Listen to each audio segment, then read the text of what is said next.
Nah, kemudian ada lagi Ya, pengantar ini singkat para sahabat. Mantep TV sudah standby. Di like, di subscribe, di share sebanyak mungkin untuk supaya mencegah sahabat-sahabat kita di luar sana tidak terpengaruh terhadap pemurtadan. ya penerima. Karena mereka menganggap raja dari segala raja tidak mungkin dikalahkan.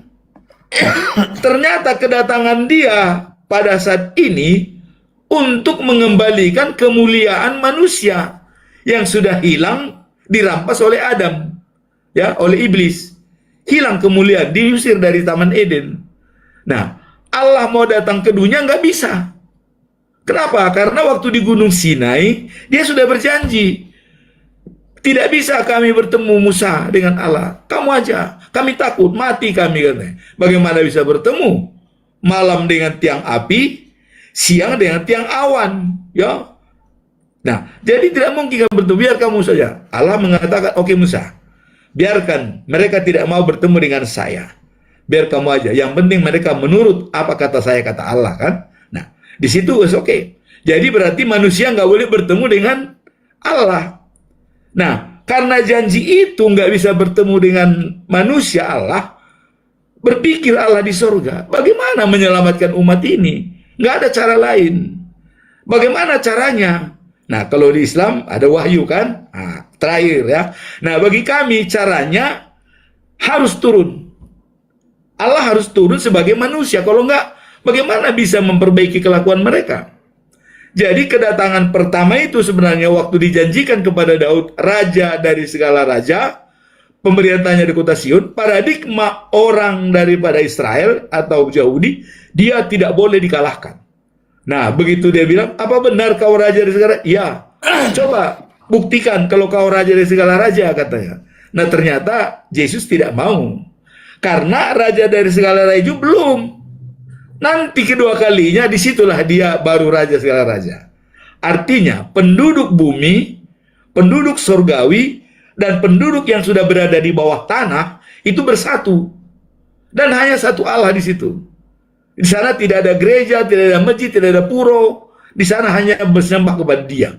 Hanya dia satu-satunya yang esa, tidak ada yang lain. Nah itu. Nah disitulah dia raja segala raja, pemerintahnya di kota Sion. Nah itulah Yerusalem yang baru dalam Wahyu pasal 21 ayat 9. Ya, itu langit lama hilang, bumi lama hilang, datanglah langit baru, Yerusalem yang baru. Luasnya 2.400 km, panjang, lebar, dan tinggi. Ya mungkin 2,5 kali luas Pulau Jawa. Nah disitulah dia adakan itu. Dan itu nanti hari keberapa? Apakah hari kelima? Kalau hari kelima berarti 5.000 tahun, tahun 5.000. Kalau hari ketiga tahun 3.000. Kalau hari ke-6 tahun 6.000. Kenapa? Karena satu hari bagi Tuhan, 1.000 tahun bagi manusia. Ya, apakah hari ke-7 datang? Berarti 7.000 tahun, tahun 7.000. Nah, jadi yang saya katakan di sini, kenapa Allah kok turun ke bumi? Kenapa dia? Karena bagaimana menyelamatkan manusia ini, nggak ada cara lain. Sebab cara pertama sudah dilakukan dengan air bah. Semua mati manusia. Dia berbicara dengan Nuh. Nuh, ini bikin bahtera. Manusia ini sudah bobrok semua. Saya akan bunuh semua, katanya. Terjadi air bah. Nah, terus bagaimana dia? Apakah dia lakukan lagi? Dia sudah berjanji. Karena adanya pelangi dibuatkan, itu adalah perjanjian Allah dengan manusia. Ada panas, ada hujan. Itulah pelangi. Nah, sehingga dengan perjanjian tidak lagi membuat manusia untuk dihanguskan, datanglah Allah. Begitu besar kasih Allah. Itulah Yohanes 6, Yohanes 3 ayat 16. Datang, diturunkanlah dia menjadi manusia, yaitu Yesus. Nah, dan itu pun sudah dinyatakan, inilah anakku yang kukasihi, kepadanya aku berkenan. Nah, maka Yesus selalu mengatakan, aku tidak bisa berbuat sendiri kalau bukan dari Allah. Karena Allah bersama dengan aku bersama dengan dia. Aku tidak bisa berbuat sendiri, katanya. Walaupun dia dikatakan sebagai Tuhan. Nah, jadi sebenarnya ini menghormati yang sudah dikatakan oleh Allah bahwa dia mengirimkan anaknya yang tunggal. Artinya, Esa itu memang Esa. Makanya di kita Tritunggal itu Esa. Maka orang mengatakan 3 kepribadian, 1 hakikat. Bagi saya, ya, 1 kepribadian dan hakikat, tapi 3 esensi. Esensinya itu yaitu seperti segitiga sama sisi. Berapa segitiga? 3 sisinya. Berapa segitiganya? 1. Apakah 3 segitiga itu? Enggak, 1. Tapi sisinya 3. Ada anak, ada bapak. Itulah cara Allah untuk memudahkan manusia. Nah, kemudian pada waktu dia mau naik ke surga. Izin Pak. Mungkin kita durasi waktu ya. Gimana kalau Ya, oke. ke poinnya Sebentar lagi, aja sebentar. langsung ke Nah, poin ini sedikit atau lagi, mau sedikit. disampaikan Ini kepada sedikit lagi, Ustaz terakhir. saya? Terakhir. Nah, Kalau katanya mau bukan sekalian gereja. Pak, dari kejadian sampai wahyu Ini saja bukan kalau mau. gereja Pak ya, maaf. Setengah-setengah biar Ustadz juga bisa Kalau menanggapi begitu, turun bagus aja saya begitu. udah turun aja Pak kalau gitu. Kalau saya emang nggak, saya karena senang melihat ini. Bu, kalau saya turun aja Bu. Silakan ke poinnya aja Pak, maksudnya. Kenapa? Silakan ke poinnya aja, silakan. Iya, makanya ini kan kita dari awal. Tadi kenapa Allah itu turun? Kan itu pertanyaan tadi. Nggak mungkinlah Yesus itu Tuhan. Itu mesti jelaskan ya. Mesti jelaskan gitu loh. Filosofinya dari awal. Bagaimana Allah merencanakan bumi ini? Kita harus lihat dari awalnya. Awalnya baik kok diciptakan. Adam itu tadinya untuk hidup selama-lamanya. Nggak akan mati-mati. Cuman dia berbuat kesalahan. Nah disitulah makanya dia. Maka mengembalikan kemuliaan itu dalam Kolose 3:23 dikembalikanlah kemuliaan. Karena upah dosa maut. Nah apakah manusia ini semua mati di dunia? Nah Allah membuat cara, nggak mungkin lah. Saya harus mengembalikan lagi. Nah, dikembalikanlah kemuliaan manusia, itulah kedatangan Yesus. Jadi benar kata Pak Ustadz tadi, kematian Yesus bukan menebus dosa. Apa yang ditebus? Dosa apa? Kematian Yesus role model. Jadi bagi umat Kristen, saya bilang sama umat Kristen, ya bukan menebus dosamu, bukan. Bagaimana dosamu ditebus? Role model bagi kamu. Dia mati tanpa dosa, bangkit. Kita pun seperti itu, sama. Kalau kita mati tanpa dosa, bangkit. Itu jaminannya ya. Jadi jaminan bagi kita itu, role model lah Yesus itu. Bukan sebagai penebusan dosa, bagi saya enggak. Dia role model. Kalau dia mati tanpa dosa, berarti saya pun mati tanpa dosa sama dengan dia. Maka jadilah contoh seperti Yesus. Menyenangkan hati Allah. Tadi Pak Ustadz mengatakan baik. Allah Akbar, Siap. kan? Allah Akbar, ya kan? Allah Maha Besar. Itu. Jadi kita semua harus mengatakan Allah Maha Besar. Itu kuncinya. Menyenangkan hati Allah, ya. Itu tanggapan dari saya Pak Ustadz. Terima kasih Pak Loading ya. Ya. Tuhan Oke, memberkati. siap Pak. Siap. Silakan Ustadz. Ya, jadi saya pikir tidak perlu tanggapi apa yang beliau sampaikan tadi. Yang menarik di awal tadi, saya menarik yang di awal, beliau mengatakan bahwa tujuan kita dialog ini adalah sebagai wacana keilmuan. Tetapi yang perlu Pak Tinambunan ingat juga, kita ini tidak pure hanya mencari ilmu, tetapi memang masing-masing agama kita dari ilmu itu harus ada kesimpulan. Artinya, bagaimana kita bisa menanamkan pengaruh agama kita kepada orang lain. Nah, sebagaimana di Kristen diajarkan tentang pergilah kamu ke segenap penjuru dunia, jadikanlah semua bangsa menjadi muridku, dan baptislah mereka dalam nama Bapa, Anak, dan Roh Kudus. Injil Matius pasal 28 dan 19. Ayat yang semisal ini dalam Al-Quran juga ada dalam surat Saba. Wa ma arsalnaka illa kaffatan linnas basyira wa nadhira walakinna aktsarun nasi la ya'lamun. Tidak kami utus engkau Muhammad terkecuali untuk seluruh umat manusia. Jadi sebenarnya diskusi kita ini, diskusi ilmu pengetahuan ini tidak semata-mata diskusi memang, tapi setiap kita berkewajiban juga memberikan pengaruh agama kita kepada orang lain. Itu bedanya kalau kita ngambil ilmu di kampus. Kalau di kampus itu pure untuk ilmu aja. Tidak ada soal pengaruh-mempengaruhi. Tapi kalau kita diskusi begini, memang adu ilmu dan juga menanamkan pengaruh agama masing-masing. Itu penting sekali, saya pikir ya. Nah pertanyaannya tadi, kenapa kok cuma Yahudi, Kristen, Islam yang suka begini. Kenapa kita tidak pernah debat dengan orang Hindu, Buddha? Begini, dalam Al-Quran, orang non-Muslim itu dibagi kepada dua kelompok. Saya ulangi. Dalam Al-Quran, surat Al-Bayyinah, bahwa orang-orang non-Muslim itu dibagi kepada dua kelompok, dua golongan. Yang pertama, Allah menyebutkan, innal ladzina kafaru min ahlil kitabi wal musyrikin. Jadi yang pertama ada golongan ahli kitab. Ahli kitab ini siapa? Orang-orang Yahudi dan Nasrani, orang Yahudi dan Kristen. Kenapa dikatakan ahli kitab? Karena mereka pernah mempunyai kitab suci.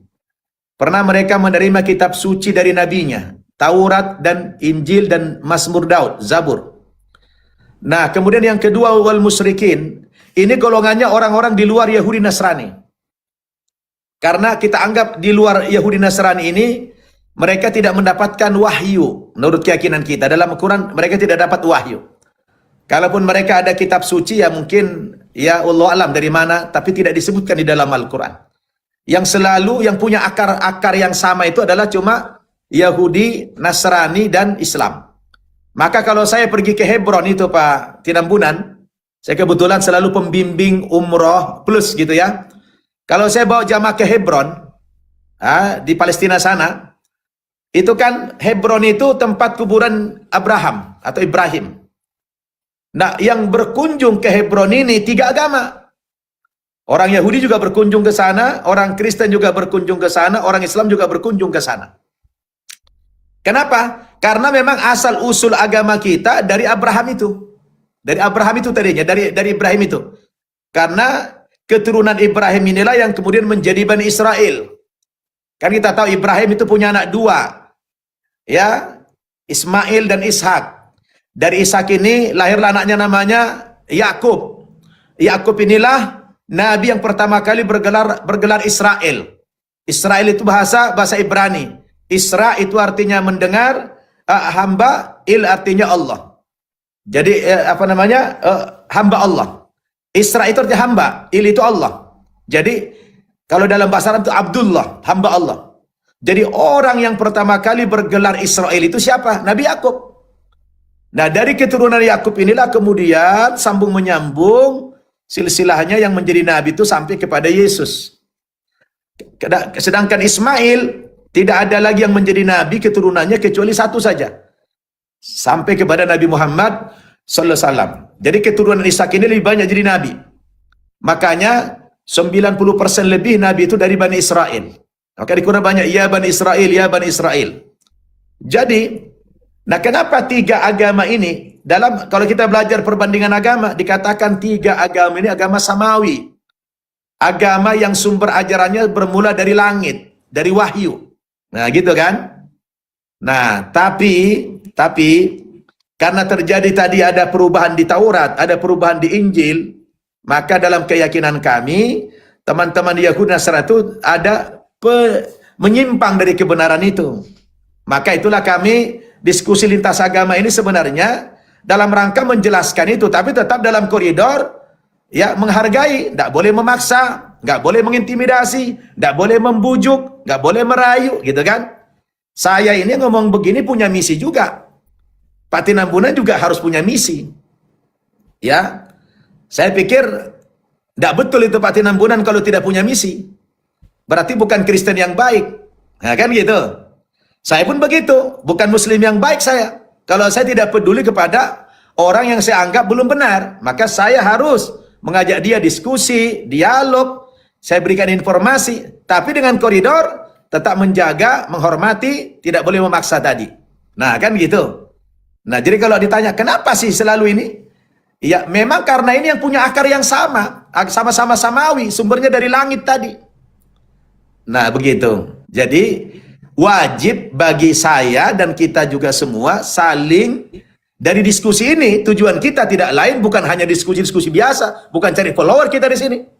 Tujuan kita diskusi ini adalah memberikan informasi ilmu kepada siapa saja. Ya, kalau dia beda agama, supaya dia bisa menerima. Kalau menerima, alhamdulillah. Tidak, ya jangan dipaksa. Lakum dinukum waliyadin. Bagimu agamamu, bagiku agamaku. Nah, kan begitu. Nah, tapi tanggung jawab moral kita sebagai seorang yang beriman, wajib kita anggap orang belum benar, ya kita benarkan. Nah, saya ingin terakhir dikit tadi saya mau nimpalin. Saya terhadap Tritunggal itu, saya pernah diskusi dengan seorang pastor. Saya bilang, Anda gimana sih memahami Tritunggal itu? Dia ambil rokok. Waktu itu kebetulan rokok Ji Samsu. Dia bilang, jadi bagi kami Tritunggal ini laksana rokok ini, dibilang. Ini rokok di Samsu. Ya, saya nggak punya rokok karena saya nggak perokok. Saya anggaplah rokok ini tangan saya ini. Ini rokok, dia bilang, rokok ini kan terdiri dari 3 unsur. Ini ada unsur kertas. Ini ada unsur tembakau. Kemudian ini ada unsur cengkeh. Nah, kita sebutkan 3 aja dulu, 3 komponen. Nah, coba lihat, ini kan rokok. Rokok ini kan 3 komponen ini. Ada kertas, ada tembakau, ada cengkeh. Oh, mantap Pak Pastor, saya bilang. Ini analoginya luar biasa. Jadi begitulah analogi Tritunggal itu, dia bilang. Ini satu kesatuan. Ya, hanya tiga komponen ini, hanya tiga sebutan. Jadi satu kesatuan ini, bilang. Oh, bagus, saya bilang. Tapi mohon maaf Pak Pastor, saya bilang. Boleh nggak saya minta rokok yang sebatang ini? Boleh. Saya minta izin. Boleh nggak saya cincang-cincang rokok Bapak ini? Boleh, dia bilang. Oke. Saya cerca itu rokok. Mula-mula saya ambil itu kertasnya. Pak Pastor, saya bilang, maaf. Ini apa namanya? Dia bilang kertas. Benar ini kertas? Benar. Rokok bukan ini? Ya tidak. Ya kertas. Oke, 1. Yang kedua, saya ambil tembakaunya. Kalau ini Pak Pastor apa? Dia bilang tembakau. Rokok bukan ini? Ya tidak, tembakau. Oke. Lalu yang ketiga, saya ambil cengkehnya. Ini apa Pak Pastor? Dia bilang cengkeh. Rokok bukan? Bukan. Jadi rupanya dia menjadi rokok kalau dijadi satu-satu. Ketika unsur-unsurnya dipisah, dia kembali ke zatnya masing-masing. Tidak lagi bernama rokok. Dia menjadi bernama kertas, bernama tembakau, bernama cengkeh. Saya bilang, bagaimana Anda memahami konsep seperti itu? Oke, kalau ketika menyatu, oke, mungkin masuk akal. Tapi ketika sudah dipisah unsur-unsurnya, kok namanya bukan rokok lagi? Dia kembali kepada nama aslinya. Namanya menjadi tembakau, namanya menjadi kertas, namanya menjadi cengkeh. Dan Tuhannya mana di situ? Nah, rokoknya mana? Nah, jadi disitulah menarik tadi dari penjelasan Pak Tinambunan. Tapi saya ingin kasih balasan analogi itu. Artinya, semestinya Tuhan itu tidak berubah-ubah dalam bentuk apapun, ya kan? Mau dikasih analogi apapun, tidak boleh berubah-ubah. Dia harus konsisten. Karena setiap tokoh Nasrani yang kita tanya, pasti tafsirannya, jawabannya selalu berbeda-beda. Tapi saya pikir itu kan sebagai umat beragama, tidak boleh kita lari dari teks. Karena Pak Tinambunan beragama harus kembali kepada teks. Kalau sudah kembali kepada teks, maka bolehlah kacau pikiran kita. Kenapa? Karena di situ saling kontradiksi, saling bertabrakan. Di satu sisi dikatakan dia cuma anak Allah, satu sisi dia dikatakan sebagai utusan Allah, di sisi lain dia dikatakan sebagai Tuhan. Jadi ini menjadi, saya pikir, rumit. Memahami konsep ini jadi rumit jadinya. Maka di dalam Islam, dalam Al-Quran, konsep Tuhan dalam Islam itu tidak rumit, sederhana sekali. Tuhanmu berapa? 1. 1 ya sudah, 1 tidak berbilang. Gitu kan? Mudah. Anak kecil pun ditanya, Tuhan berapa? 1 sudah. Tidak multi tafsir. Maka semua ayat-ayat yang berkaitan dengan keimanan dalam Al-Quran, itu disebut qat'i. Qat'i itu apa? Tegas. Tidak bertele-tele. Tidak multi tafsir. Dia qat'i. Ya. Qat'iud dalalah, kalau kita belajar ilmu Quran namanya qat'iud dalalah. Dalilnya itu tegas, jelas, tidak bertele-tele, tidak multi tafsir. Bukan zonni. Kalau zonni itu adalah masih dalam penafsiran, masih prasangka, belum mutlak, begitu. Maka ayat-ayat yang berkaitan dengan keimanan tentang ketuhanan dalam Quran itu tidak ada yang multi tafsir. Qul huwallahu ahad. Katakan ya Muhammad, Allah itu satu. Allah itu Esa. Ya. Lam yalid. Tuhan itu tidak lahir. Nah, sesuatu yang lahir bukan Tuhan. walam yulad, dan juga tidak dilahirkan. Tuhan itu tidak beranak dan juga tidak diperanak. Walam yakul lahu kufuwan ahad, yang namanya Tuhan itu tidak mungkin sama dengan ciptaannya, tidak mungkin sama dengan makhluk. Ya, makanya Tuhan itu tidak menampakkan dirinya di muka bumi ini. Kalau Tuhan menampakkan dirinya dengan manusia, berarti dia sama dengan makhluk. Ah, itu menyalahi. Ya, jadi saya ingin maaf tuh. Jadi kita diskusi begini, jangan menyinggung orang lain, tetapi tetap tujuan kita dalam rangka menginformasikan ilmu ini. Dalam rangka apa? Dalam rangka menanamkan pengaruh agama kita kepada orang yang belum seiman dengan kita, yang menurut kita, supaya orang itu kita selamatkan. Yang dalam bahasa agama kami, kata Nabi, la ayyahdiyakallahu bika rajulan wahida khairul laka minad dunya wa ma fiha. Kalau dengan perantaraanmu ada orang masuk Islam, dapat hidayah, dapat petunjuk dari Allah, maka kamu mendapatkan nilai lebih baik daripada dunia dan segala isinya. Sebetulnya itulah tujuannya saya ikut nimbrung di sini. Jadi saya ini bukan hanya diskusi biasa-biasa saja. Saya ingin juga mempengaruhi Pak Tinambunan supaya dapat hidayah begitu. Begitu juga Pak Waru, begitu juga dengan Pak Jemi gitu kan. Tapi sebatas penyampaian, sebatas ilmu. Wa ma alaina illal balagul mubin. Kami hanya menyampaikan, tidak ada kewajiban kami mengislamkan orang. Orang itu akan masuk Islam apa tidak? Kalau ada petunjuk dari Allah, kalau ada hidayah dari Allah, maka bahasa Quran itu wa qulil haqqu mir rabbikum, katakan ya Muhammad, kebenaran datang dari Tuhanmu, faman syaa'a falyu'min, siapa yang mau beriman silakan dia beriman. Wa man syaa'a falyakfur, siapa yang mau ingkar silakan dia ingkar, ya. Diberikan kebebasan oleh Allah Subhanahu wa taala. Tapi kami sebagai umat Islam, wajib bagi saya, wajib bagi seluruh ulama-ulama, wajib bagi seluruh umat Islam, namanya berdakwah. Berdakwah, mengajak orang kepada kebenaran. Jadi itulah tujuan kita. Sebagaimana juga Pak Tinambunan diwajibkan menyampaikan agamanya kepada orang belum seagama. Tinggal kita adu argumen, adu ilmu, adu kekuatan, pengaruh, kan begitu. Bukan adu fisik, bukan adu jotos, tapi adu pengaruh tadi. Kira-kira yang mana yang benar. Nah, begitu. Jadi, penting saya pikir, para pendengar ini memahami tujuan kita diskusi ini bukan cari follower, tapi tujuan kita adalah mengajarkan ilmu pengetahuan, memberikan informasi yang benar kepada umat. Baik dia muslim maupun dia non muslim. Dan kita kita memang nggak pernah nyinggung Hindu, Buddha, Konghucu, nggak pernah. Karena kita beda akar sejarah dengan mereka. Kita saja yang muslim, Islam dan Kristen ini. Maka kita nggak perlu saling singgung-menyinggung. Hal yang begini biasa saja. Ya, silakan tadi Pak Tinambunan memberikan pengaruh agamanya, silakan aja, nggak apa-apa. Iya. Nah, ya begitu.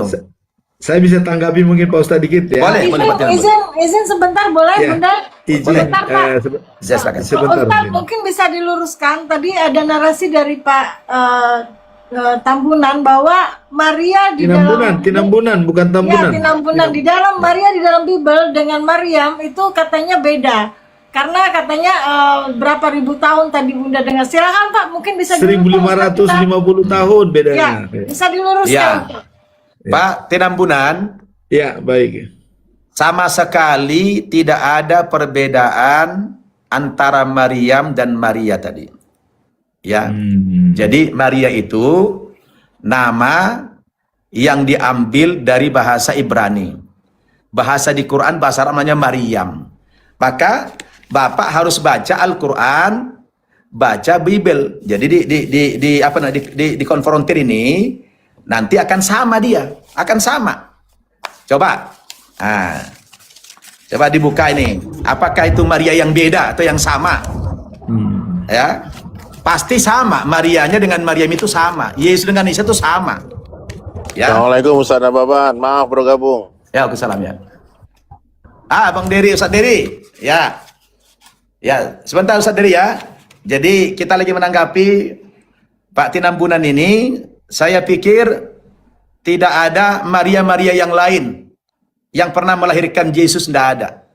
Satu-satunya ada Maria Magdalena, tapi itu sezaman juga.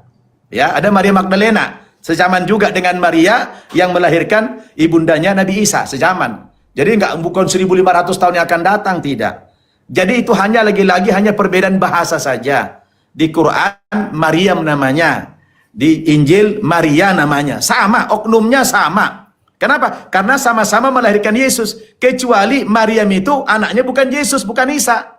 Nah, kan gitu. Kalau itu baru kita saya terima. Tapi karena Maryam dalam Quran anaknya bernama Isa, Maria dalam Bible bernama Yesus. Nah, oknumnya sama. Dari mana kita bisa menemukan itu? Dari kata-kata yang ditemukan di Bible sama di Al-Quran. Contoh, ya, benar nggak Yesus itu dipertuhan oleh orang Kristen? Benar. Maka Al-Quran mengatakan, laqad kafarul ladina qalu innallaha huwal masih ibnu Maryam. Nah, ada kata Maryam di situ. Ada kata Maryam. Nah, sungguh ingkarlah orang yang menyembah Yesus putra Maryam. Berarti mana? Beda tidak? Sama. Kalau beda nggak mungkin itu kata-katanya. Nah, jadi mungkin ini tolong dirubah itu Pak Tinambunan, pemikiran itu tidak ada bedanya Maryam dalam Quran dengan Maria dalam Injil, nggak ada bedanya, sama oknumnya itu, hanya beda bahasa saja. Ada pertanyaan saya mungkin satu Pak Ustadz. Boleh. Apakah Maryam itu benar saudaranya Harun, anaknya Imran dan Musa? Nah, itu pertanyaan saya. Ya.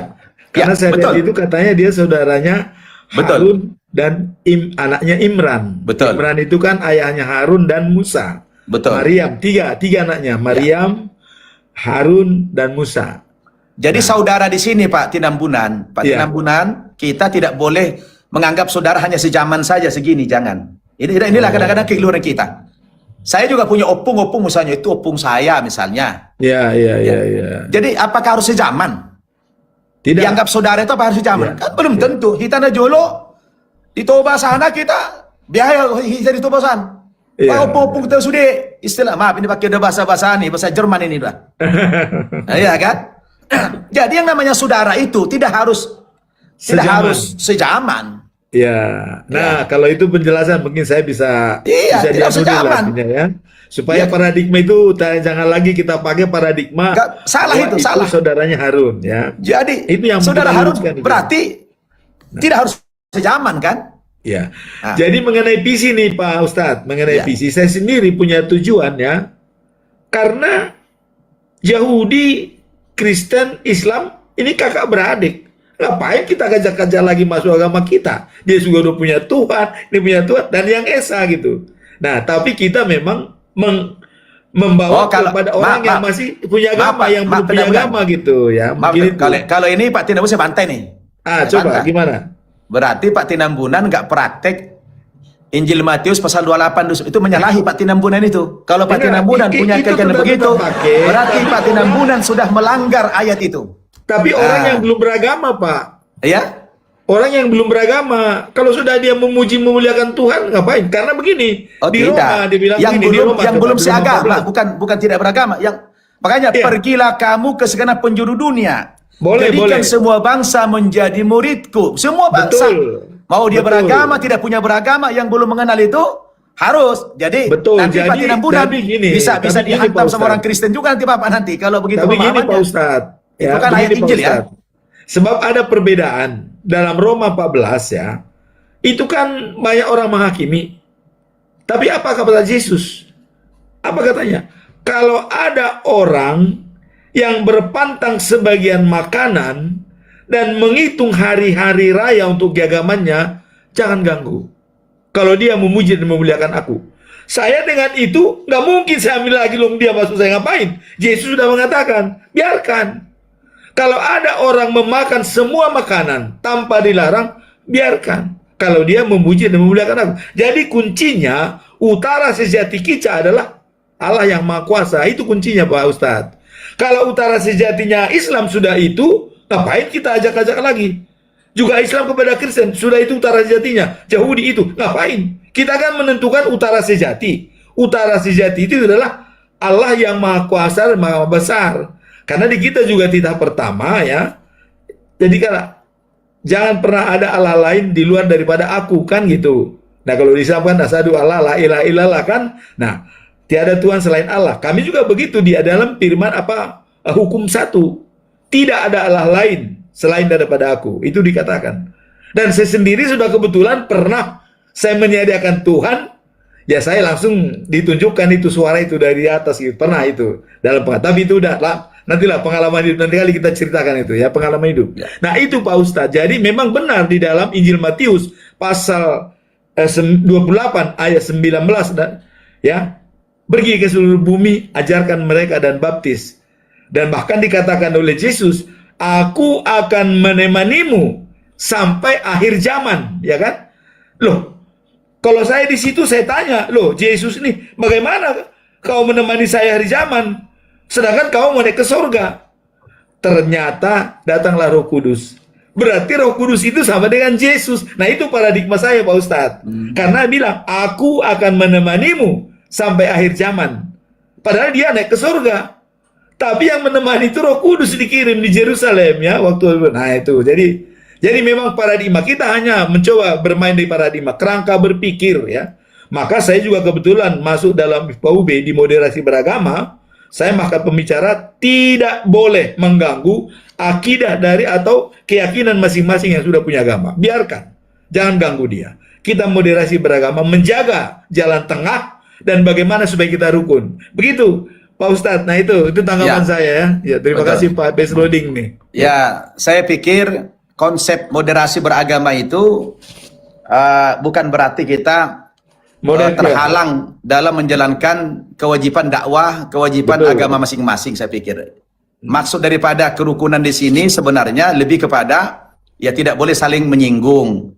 Tapi kalau kemudian ada orang pindah agama atas kesadaran pribadinya, ya saya pikir itu ya silakan ya, aja, nggak ada masalah. Nggak ada di situ melanggar gitu kan? Betul. Karena pilihan. Jadi, ya. Baik, tadi udah masuk Ustadz Diri Sulaiman nih.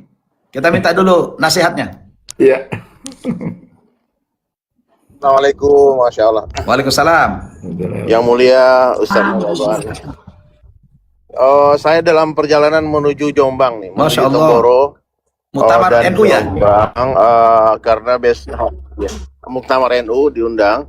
Terus juga besok itu ada istimewa teman-teman jamaah tabligh di Temboro. Di Temboro. Iya. Ya sebentar, kok kameraku nggak bisa nyala ya? Wait, sebentar ya. Ini masih di mobil. Wait. Kok hitam sih? Kok gelap sih? Nggak usah ya, gini aja lah ya. Masya Allah, saya menarik banget ya obrolannya. Kalau Ustaz Baban sudah menjelaskan ini, kita bisa mendengarkan dengan kepala yang dingin ya, hati yang lapang. Dan maksud acara ini dibuat kan sebetulnya kita mau cari kebenaran kan. Bukan mau berdebat, mau pengen menang, tidak. Tapi ketika sudah ada sebentar ya. Jadi ketika ada dalil-dalil yang disampaikan baik dari Kristen ataupun Islam ya, bukan menurut saya, aku rasa tidak akan ada perdebatan. Karena sebetulnya Al-Quran itu di dalamnya sudah ada Injil, ada Taurat, ada Zabur. Tidak mungkin saling tentangan itu. Cerita-cerita, kisah-kisah yang ada di dalam Al-Quran itu. Betul. Ya. Tunggu sebentar saya. Ya, tidak mungkin. Jadi tapi kalau sudah ada satu orang yang mengatakan menurut pendapat saya, menurut pengalaman saya, itu jadi akan terjadi perdebatan nanti. Jadi kalau kita merujuk kepada kitab-kitab yang asli, naskah-naskah asli ya, yang belum direvisi oleh tangan-tangan manusia, aku rasa obrolan agama Islam ataupun yang mengaku Nasrani ataupun Yahudi bisa duduk sambil ngopi di meja makan dan akan menemukan kebenaran. Dan sebagian nanti akan ada orang yang menerimanya, ada yang menolaknya. Dan ya itu, dakwah ini akan sampai kepada setiap pintu-pintu rumah manusia dimanapun, baik rumah-rumah yang terbuat dari kayu, dari batu, ya, dan akan memuliakan semua orang yang menerimanya dan menghinakan orang yang menolaknya. Nah, hari ini banyak orang-orang itu tidak mau menerima kebenaran Islam itu rata-rata itu karena dunia, Ustaz Nababan ya. Iya. Gara-gara takut kehilangan jamaah, kehilangan penghasilan, kehilangan apa kata orang. Karena saya pernah punya pengalaman Ustaz Nababan ya, Iya. teman-teman di Bali. Saya pernah diskusi dengan satu orang pendeta, teman. Kan diskusi saya katakan itu debat ya. Jadi saya satu hari di Denpasar ada satu pendeta, satu ruko di Jalan Gunung Seputar, saya masih ingat. Saya iseng aja waktu itu jalan-jalan keliling, saya kan keliling jauh lah kan, dakwah itu kalau ikut cara Nabi itu bukan duduk ceramah di TV, di radio, tapi harus datang seperti gerak para misionaris itu dari rumah ke rumah, pintu ke pintu ya. Iya. Tapi kita betul-betul menanamkan tauhid, bukan merayu dengan iming-iming dunia. Itu harus hati-hati. Jadi kalau kamu aku sekolahin, kamu masuk Islam ya, kamu aku ya, itu bukan begitu dakwah Nabi. Dakwah Nabi itu betul-betul tentang mentauhidkan Allah, mengesahkan Allah, mengagungkan Allah, mengajak semua orang untuk takut hanya kepada Allah, meminta hanya kepada Allah dan berharap hanya kepada Allah, dan tidak ada sekutu, tidak ada kesyirikan sedikit pun. Itu dakwah seluruh Nabi, dari Nabi Adam AS sampai baginda Rasulullah SAW. Maka setiap hari Ustaz Nababan sama teman-teman, saya bergerak juga dari rumah ke rumah. Cuman bedanya saya datang ke rumah orang-orang Islam. Karena menurut saya hari ini urgensinya itu bukan dakwah kepada orang non-muslim, Ustaz Nababan. Ya, hari ini kalau kita menceritakan indahnya Islam kepada orang non-muslim, maaf ya, kita nih sering ditertawakan, Ustaz Nababan. Seperti orang jual obat kurap, tapi kita kurapan. Ya, makanya obat kita jarang laku, jarang orang yang mau beli kan. Maka saya datangi orang-orang Islam supaya mengobati semua penyakit itu. Sebelum mengajak orang berteduh ke rumah kita harus dibenarkan dulu, jangan sampai bocor atapnya. Iya, betul. Ini hujan lebat di luar, ayo masuk. Sudah masuk, ternyata basah juga di dalam, makanya dia keluar lagi. Berapa banyak kita mendengar kabar orang awalnya masuk Islam, kemudian dia keluar lagi. Karena dia pikir sama aja, Sami Mawon katanya di dalam sama di luar basah juga kan. Makanya kenapa teman-teman jamaah tabligh itu dakwahnya bukan kepada orang Kristen atau agama lain, tapi kepada orang Islam sendiri. Karena mengislamkan orang Islam itu jauh lebih susah daripada mengislamkan orang Kristen. Betul. Saya alhamdulillah Ustaz Nababan ya, teman-teman saya yang Kristen saya ajak masuk Islam, jarang sekali yang nolak. Jarang ada yang nolak, tapi sedikit yang nolak. Hampir semuanya mengatakan, insya Allah Ustaz, makasih udah ngajak saya. Hampir bilang gitu. Ada sebagian besar ikut, ya sebagian besar. Sampai saya dibilang diberi julukan Kristen Hunter sama orang-orang Kristen kan. Tapi bukan itu maksudnya. Saya nggak pernah memburu orang Kristen, tapi ternyata teman-teman saya yang cindo-cindo yang Kristen, dia suka datang ke rumah dan berdialog dengan saya dan kemudian bertanya tentang Islam yang betul itu gimana sih gitu. Saya bilang jangan lihat saya. Kalau kamu mau belajar Islam yang benar, kamu pelajari Al-Quran, pelajari hadis-hadis Nabi, baca sirah Nabawiyah, kamu pelajari tentang kehidupan Nabi Muhammad SAW, you will fall in love to him. Kamu akan jatuh cinta kepada Rasulullah SAW, manusia yang tidak pernah berdusta sekalipun seumur hidupnya, insan kamil, manusia sempurna. Pemimpin Nabi, the last messenger of Allah, Nabi yang terakhir. Setelah dikatakan angguk-angguk, setelah ditanya Allah itu Tuhan, Nabi Muhammad itu Nabi, semua mengatakan yakin. Itu sebetulnya kan ketika orang mengakui Nabi Muhammad itu dengan panggilan Nabi, maaf ya, ada orang Kristen tiba-tiba dia bilang Nabi Muhammad, sebetulnya dia sudah Islam otomatis waktu itu juga, karena dia telah mengakui kenabian Nabi Muhammad, kan gitu. Jadi ad-dinu yusrun, agama itu mudah. Hari ini kita kadang-kadang mempersulit orang untuk masuk Kristen, untuk masuk Islam. Hari ini kita membuat orang susah untuk bersyahadat, kita menghalangi mereka. Dan begitu juga Ustaz Nababan, ketika ada orang yang tidak suka dengan Islam, ya, ada orang tanya, Ustaz aku punya pacar beda agama, terus aku aja masuk Islam gak mau Ustaz, gimana solusinya aku mau nikah dengan dia? Saya kan bilang sama dia, kamu masuk Kristen aja. Dia bilang kok gitu? Ya minimal berkuranglah satu orang Islam yang tidak berkualitas kan. Ya, untuk mencari orang yang kamu cintai aja kamu nggak tahu. Yang mestinya kan orang yang paham agama yang dicari pertama agamanya kan, bukan kecantikannya. Karena cantik sementara, tampan sementara, harta bisa habis, ya. Ketampanan akan hilang dengan tua. Makanya teman-teman yang nonton nih ya, berapa 30.000 orang mungkin nonton berapa. Kalau mencintai seseorang tuh yang pertama lihat agamanya dulu, ya. Yang Kristen, kau cintailah sama Kristen, jangan cari agama Islam. Karena bagaimana mungkin kita bisa mencintai seseorang yang kita yakini tidak bisa bersama-sama dengan kita di akhirat nanti. Betul. Karena hakikat pernikahan itu nanti di surga. Jadi Ustaz, ketika aku live di TikTok ya, ada orang yang mau login, alhamdulillah login, ayo bismillah. Saya udah data di live ku udah 93 orang yang login tanpa aku ajak, tanpa mereka yang menawarkan diri itu masuk Islam. Karena agama seperti cinta, nggak bisa dipaksakan. Ya. Ada juga yang mau log out, silakan ya, silakan kalau mau log out silakan. Tuh ada teman saya banyak pendeta-pendeta, kamu datang sama dia, kamu jadi orang Kristen yang baik aja. Jangan kau ganggu orang Islam, jangan kau ganggu orang Kristen juga yang berdakwah. Ya. Pokoknya hadirin sekalian ya, kalau kita sudah punya prinsip akan menjadi orang baik, maka kita akan hati-hati dalam berucap. Ya, ini maaf ya, saya berkali-kali masuk ke tempat apologet. Itu bukan lagi berdakwah, Ustaz Nababan. Itu udah saling caci maki, saling mengejek, merendahkan. Itu bukan begitu cara dakwah Rasulullah. Cara dakwah Rasulullah itu dengan uswatun hasanah, dengan uswah, dengan contoh yang terbaik. Nabi kadang tidak bicara. Nabi SAW itu kadang, Ustaz, teman-teman sekalian, berdakwah itu hanya dengan membantu Sina Bilal mengisar gandum. Nggak ada Nabi mengajarkan satu ayat, satu hadis pun, tapi dengan ucapan, dengan perbuatan, bilhal. Hari ini gimana orang mau tertarik dengan Islam kalau akhlak kita tidak baik?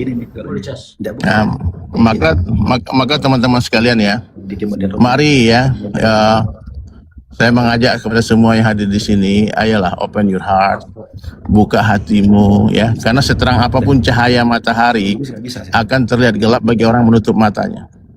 Seindah apapun tutur kata seorang dai, seorang nabi, tidak akan terlihat, tidak akan bermanfaat apapun bagi orang-orang yang menutup mata hatinya. Ya, matahari terang ini, tapi kalau kita tutup mata kita, maka akan terlihat gelap. Maka semua yang hadir di sini, ayo buka mata. Lihat, ini hak, ini kebenaran Islam.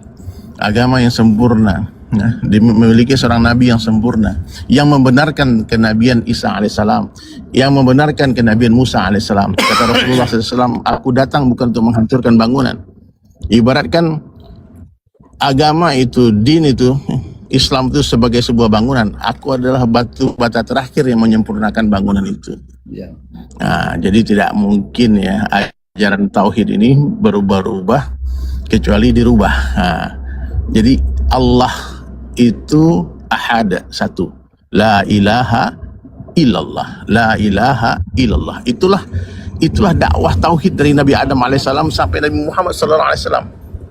Semua nabi mengagungkan Allah, mengesahkan Allah, mengajak kepada semua umat untuk meyakini bahwasanya api tidak bisa membakar tanpa izin Allah, pedang tidak bisa melukai tanpa izin Allah, air sungai tidak bisa menghanyutkan tanpa izin Allah.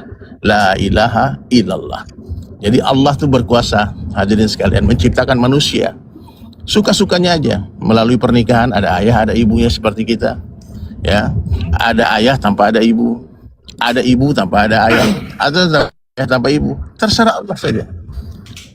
Allah menciptakan manusia dengan satu ucapan kun fayakun. Nah, jadi hadirin sekalian dirahmati oleh Allah Subhanahu wa taala, ini acara-acara semacam ini bagus ya. Cuman tetap harus dibuat dengan adab, dengan etika yang benar ya. Dan kalau bisa Ustaz Nababan, setiap closing acara ini kita tawarkan teman-teman yang mau login, kita ajak, jangan sampai bola sudah di depan gawang tidak digolkan. Nah, pasti mau, kalau diajak pasti mau Ustaz. Hari ini ya orang-orang tuh sudah mendengar hari-hari di TikTok, di YouTube, dakwah ini sudah open banget. Ustaz Abdul Somad berdakwah, Ustaz Adi Hidayat berdakwah, Buya Yahya berdakwah, Agim berdakwah, semua. Dan orang-orang teman-teman Kristen itu bahkan kadang-kadang lebih tahu Islam ketimbang orang Islam sendiri. Mereka lebih mengenal. Bahkan Ustaz Nababan, ya, saya mengenal Islam itu bukan karena orang Islam. Justru saya disuruh sama teman saya di Bali, orang Israel, orang Yahudi. Dia punya paspor Amerika sehingga dia punya bisnis di Bali. Ada, namanya Zion Cohen. Jadi ketika dia tahu saya orang Padang, orang Minang, terlahir sebagai orang Islam tapi nggak pernah sholat, hari-hari di tempat maksiat di Bali, dia bilang gini tuh, dia bilang, Islam aliran apa kamu der? What kind of Islam you are, brother? Dia bilang, maksudnya apa? Kamu Islam tapi kamu nggak pernah sholat, kamu Islam tapi kamu buat hal-hal yang bertentangan dengan agama. Ramadan time, I eat Padang, you eat Padang, katanya. Bulan puasa aku nggak makan, kau pun ikut makan. You must learn Islam. Itu kalimat keluar dari siapa Ustaz Nababan? Dari orang Yahudi. Dalam Al-Quran dikatakan mereka mengenal Islam melebihi seorang ibu mengenal anaknya. Melebihi seorang ibu mengenal anaknya.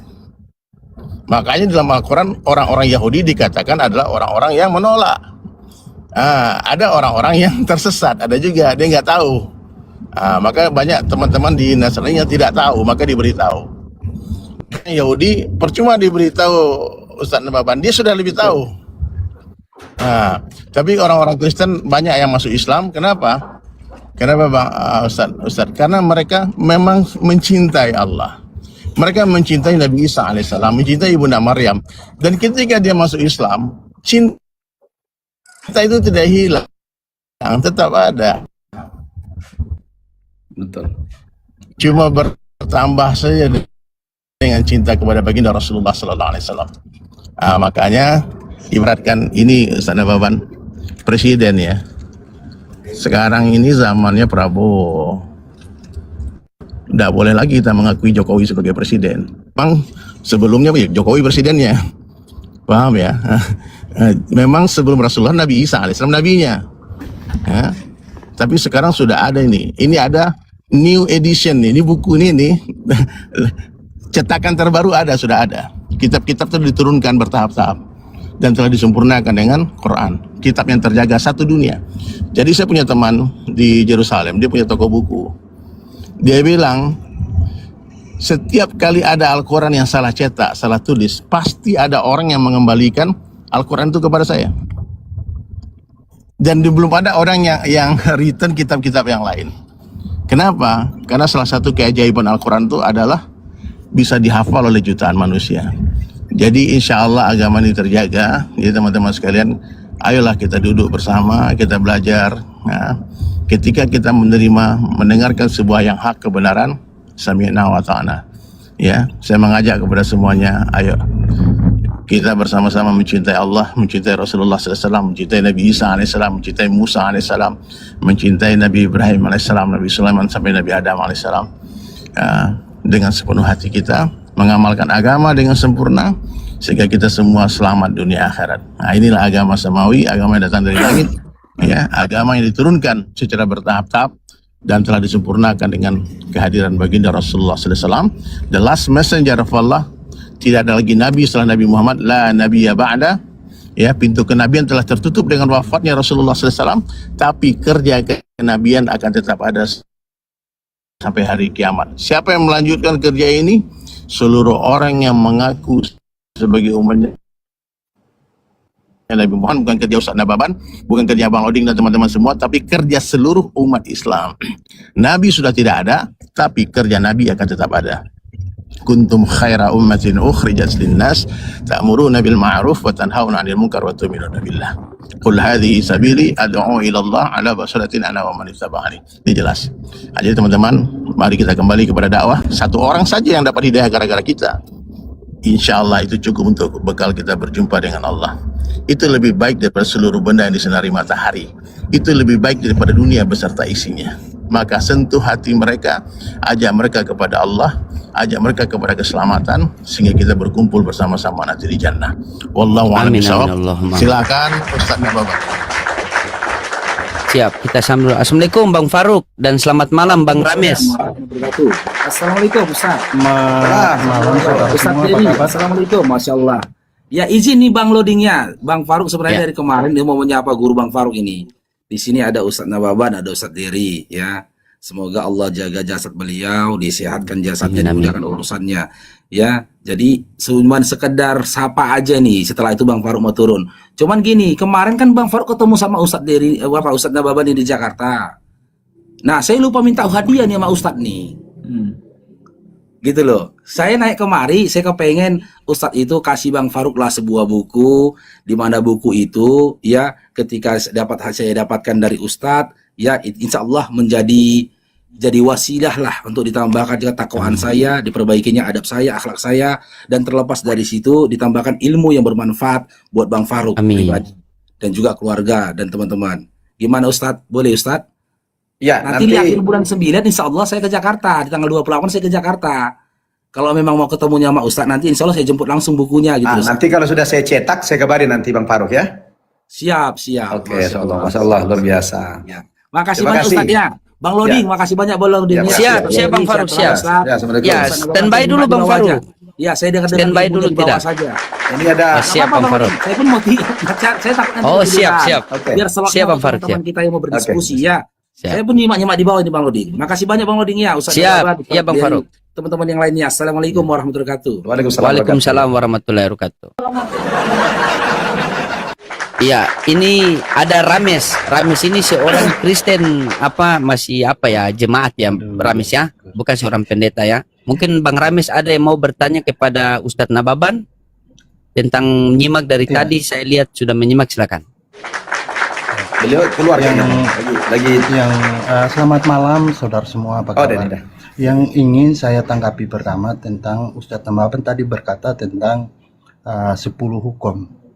Terus Ustadz Nababan mengatakan bahwa dari mana ada tambahan-tambahan ini, padahal dikasih hanya 2 loh batu, yaitu di dalamnya ada 10 hukum Taurat. Nah saudara, jika memang demikian Ustadz Nababan, tadi Ustadz Nababan sempat bilang juga tentang makanan-makanan yang diharamkan. Kalau tentang 2 hukum Taurat itu ada, yaitu di Keluaran 20, pasal 20. Nah, tapi di sana saya tidak menemukan ada makanan-makanan yang diharamkan. Ya kan? Nah, jika memang kitab itu hanya berisi 10 hukum Taurat, harusnya makanan yang diharamkan itu nggak ada. Karena di sana tidak tertulis. Tapi tidak masalah kalau Ustadz Nababan mungkin dapatnya dari mana dan itu mengatakan ada, ya mungkin silakan. Yang kedua, yaitu tentang Kristen menuhankan Tuhan yang lain. Ya, padahal sebenarnya tidak. Mohon maaf Pak Ustadz Nababan. Kami menuhankan firman. Dalam kenyataannya, manusia, tidak ada seorang manusia pun bisa dinyatakan telah percaya kepada Tuhan jika tidak percaya tunduk patuh kepada firman Tuhan. Sehingga sesuatu yang menguasai diri kita itu yang kita tuhankan. Nah, firman itu yang menguasai diri kita. Itu poin kedua. Yang ketiga, yaitu berbicara tentang kiblat. Berbicara tentang kiblat.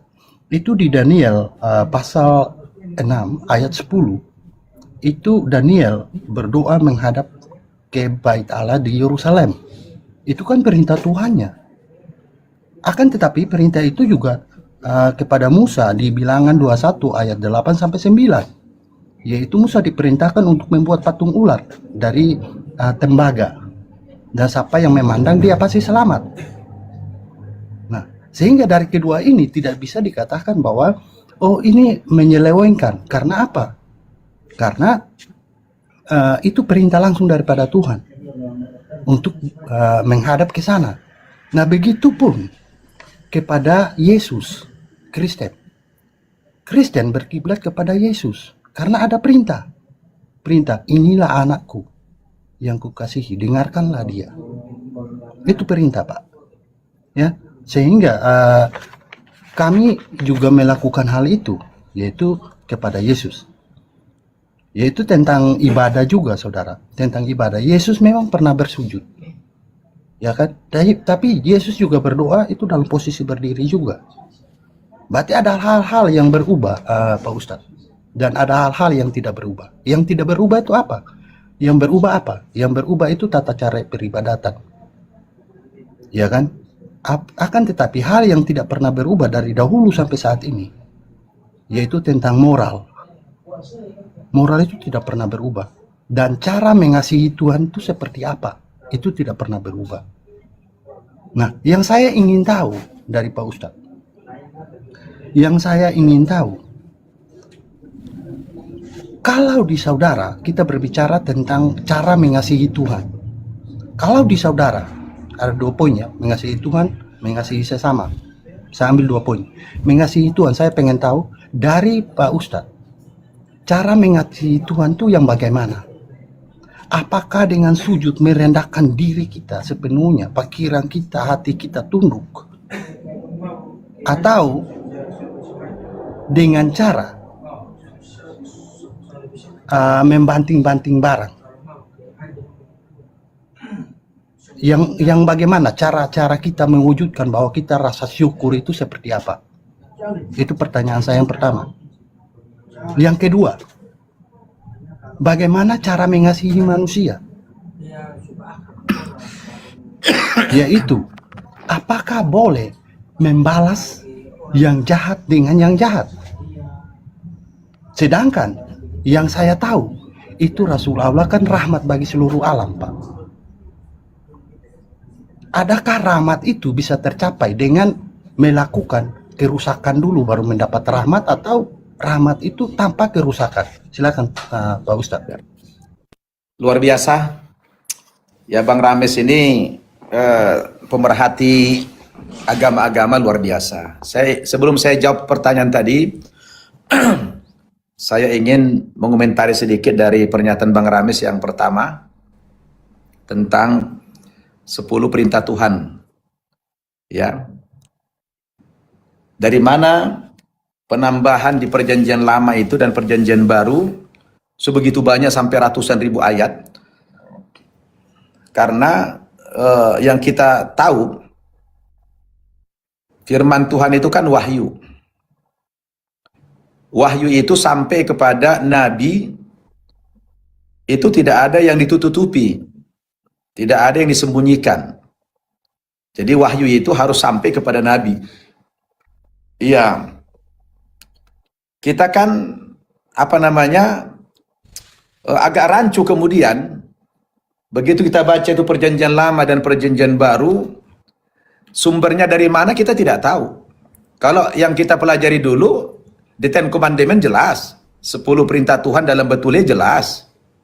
Tapi kitab Kejadian, kitab Keluaran, kitab Imamat, kitab Ulangan, itu dari mana itu sumber-sumbernya itu? Ini yang kita harus tanyakan ini. Ya, dari mana sumber-sumber itu? Wahyunya dari mana? Sistem periwayatannya bagaimana? Nah, kalau Al-Quran itu kan jelas.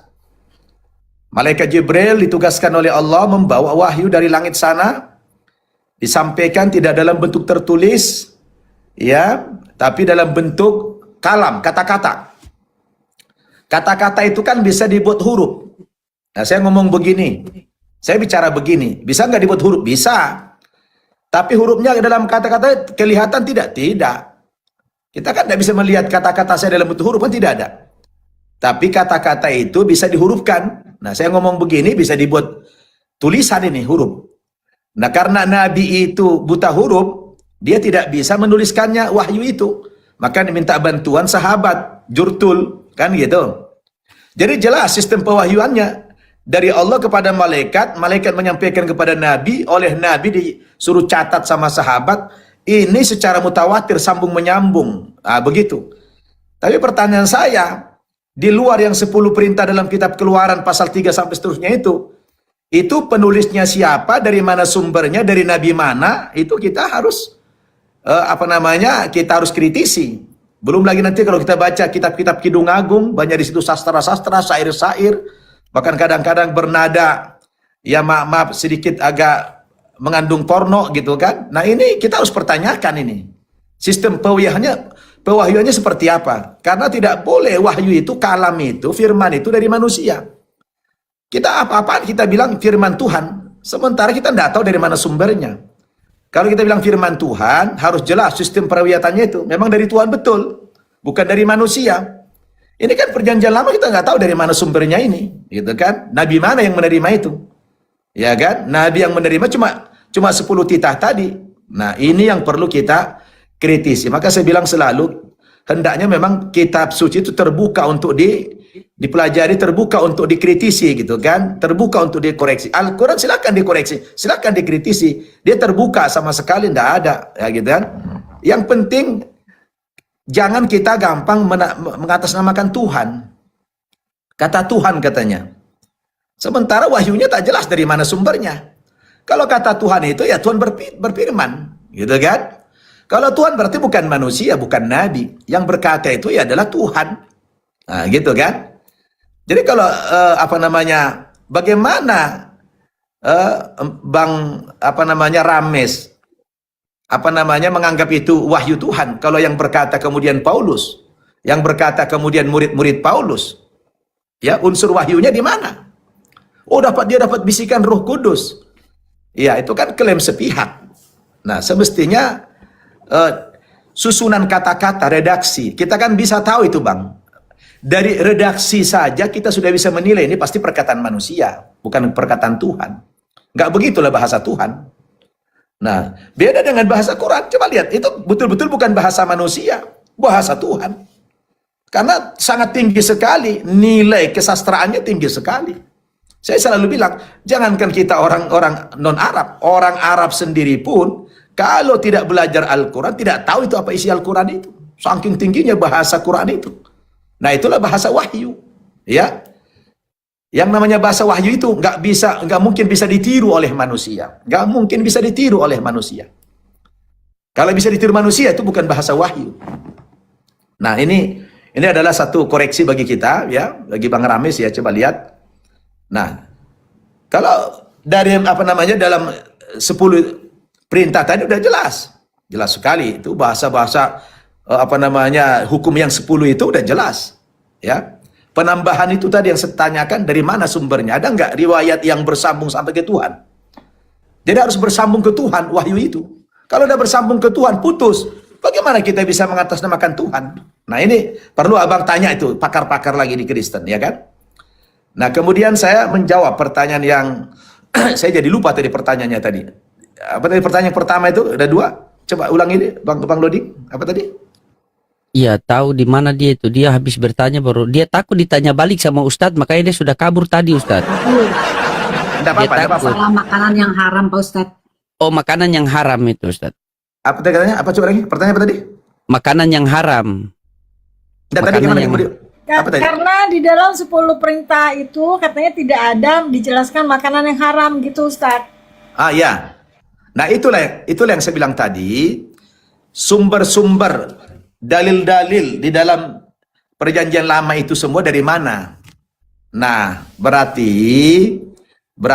di situ ada unsur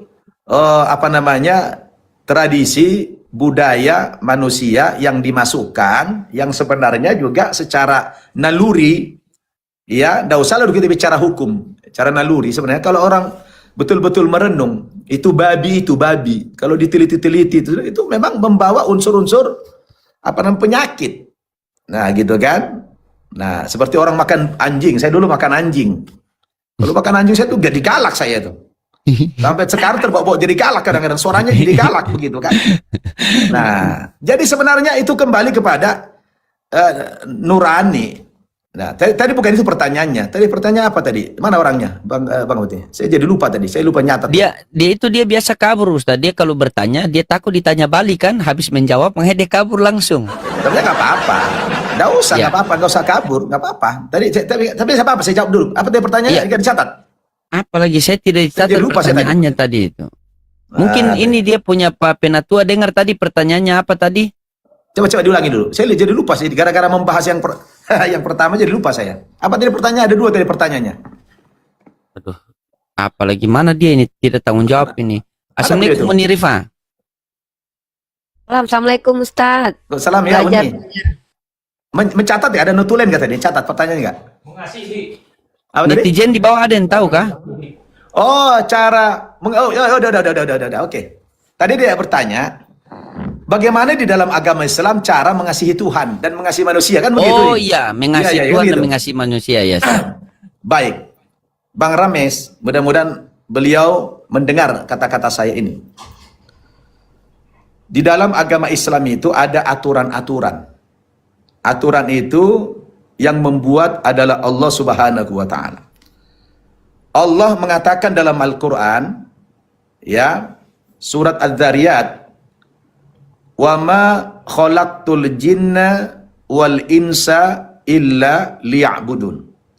Tidak kami ciptakan jin dan manusia terkecuali untuk beribadah kepada Allah. Jadi hakikat kehadiran manusia ke dunia ini sebenarnya semata-mata untuk beribadah saja, hanya untuk menyembah Allah Subhanahu wa taala.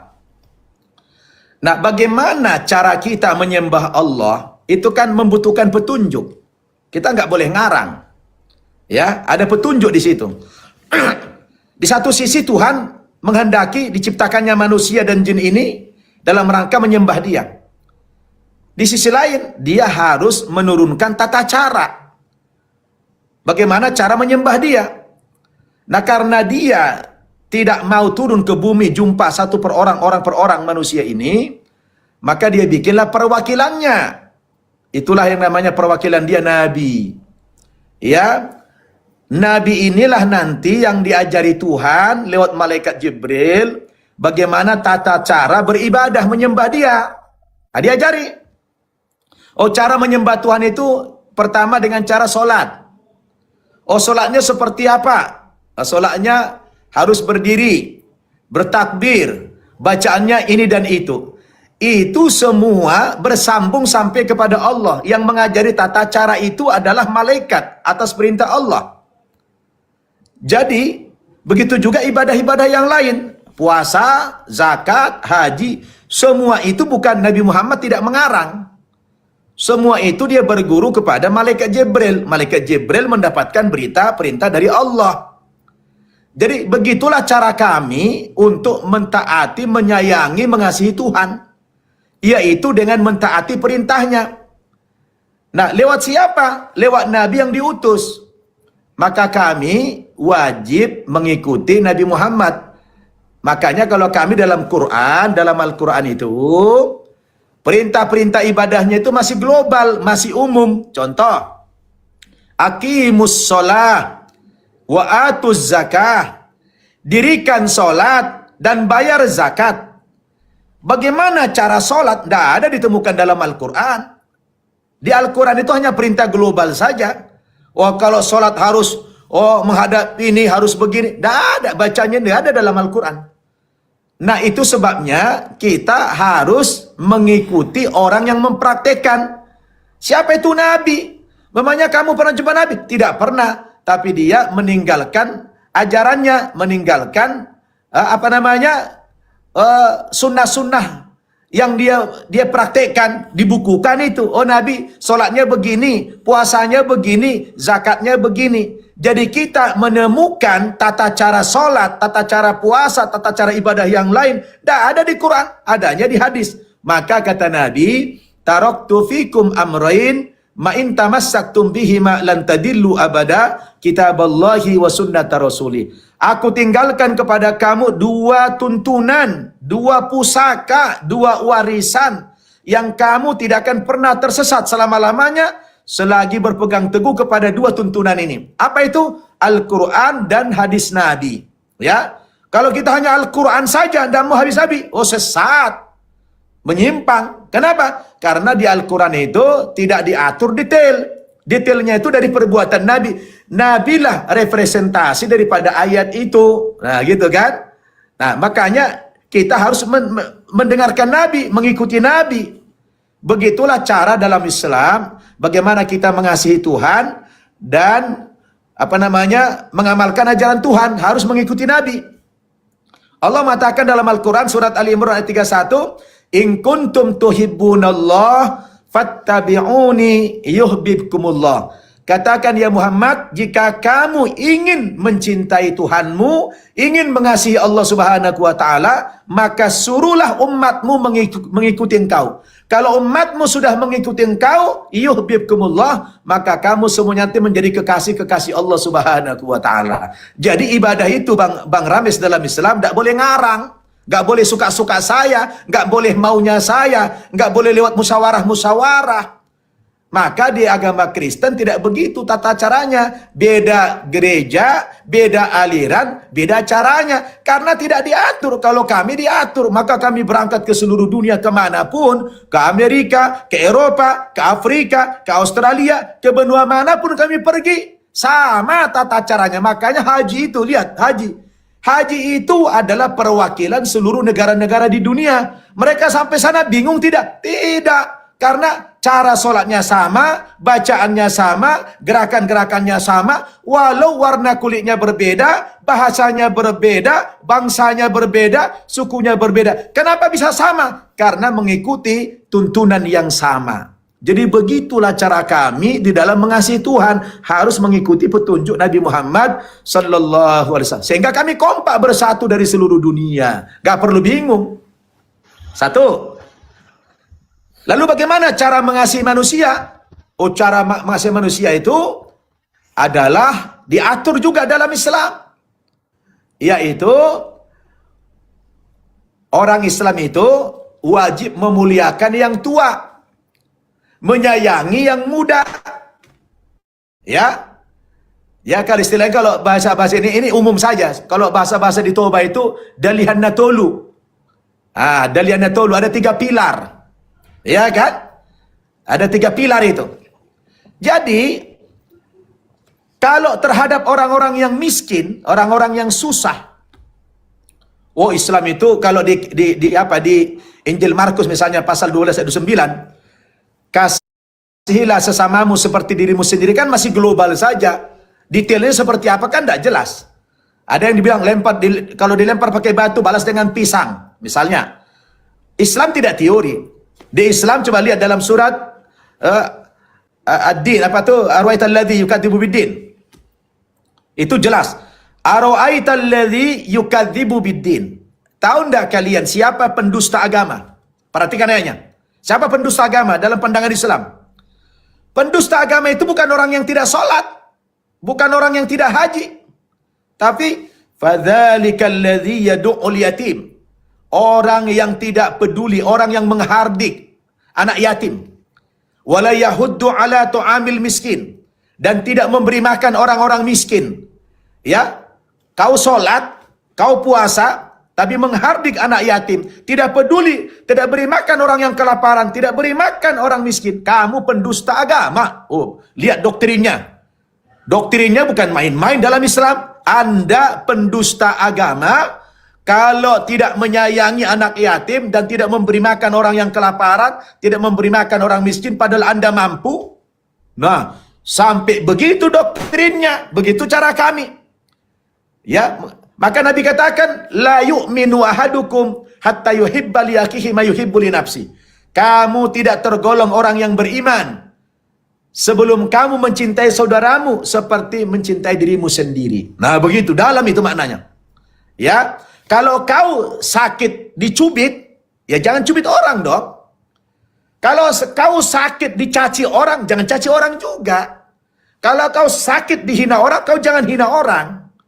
Nah, jadi jadikan orang lain seperti dirimu sendiri. Maka dalam Islam, al-muslim lil muslimi kal jasadil wahid. Muslim yang satu dengan yang lain itu bagaikan satu anggota tubuh. Kalau ada anggota tubuh kita, misalnya kaki kesandung batu, itu mulut teriak, aduh, mata tanpa diperintah keluar air mata. Kenapa?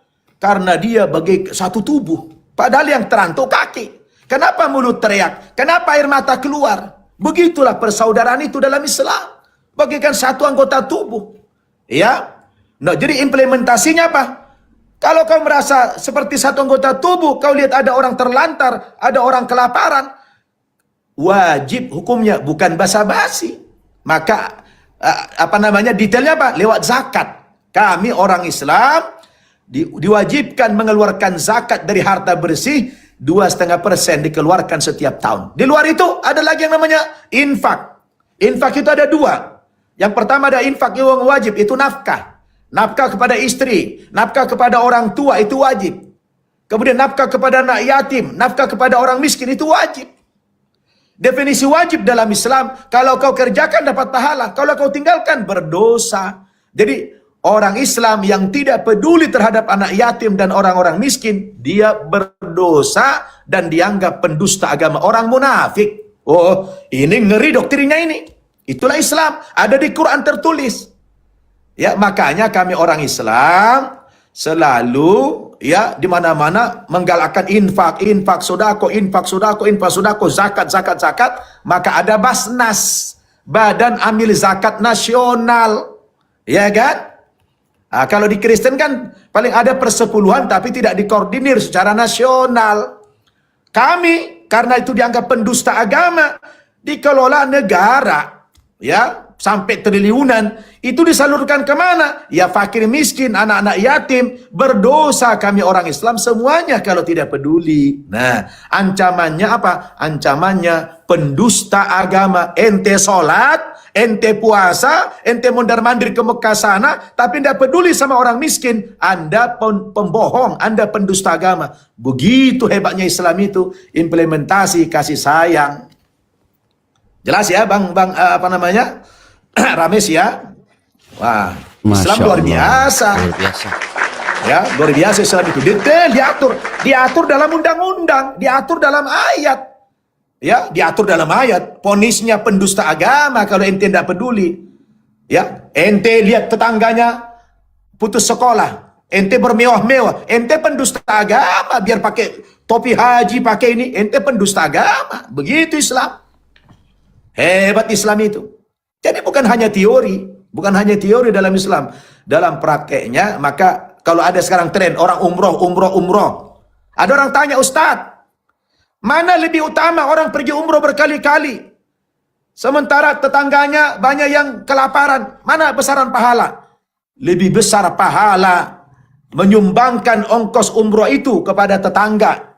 Tapi kan Pak Ustadz, kalau kita sholat di Masjid Al-Haram itu, satu kali sholat, kata Nabi, sholatun fil Masjidil Haram khairun min mi'ati alfi sholatin fima siwa. Satu kali sholat di Masjid Al-Haram lebih baik daripada 100.000 sholat di masjid di Indonesia. Lah saya berapa kali sholat? Betul itu. Maka sampai kadang ada orang punya pemahaman, pulang umroh ditanya, nggak sholat lagi dia. Kenapa Bapak tidak sholat? Dia bilang, masih banyak stok pahala. Stok pahalanya masih banyak. Karena dia di sana sekali sholat sekian 100.000 pahalanya. Ini adalah pemahaman yang fatal. Ya, maka lebih baik uang yang untuk ongkos umrah itu disedekahkan kepada fakir miskin. Kenapa? Pergi umrah berkali-kali sunnah.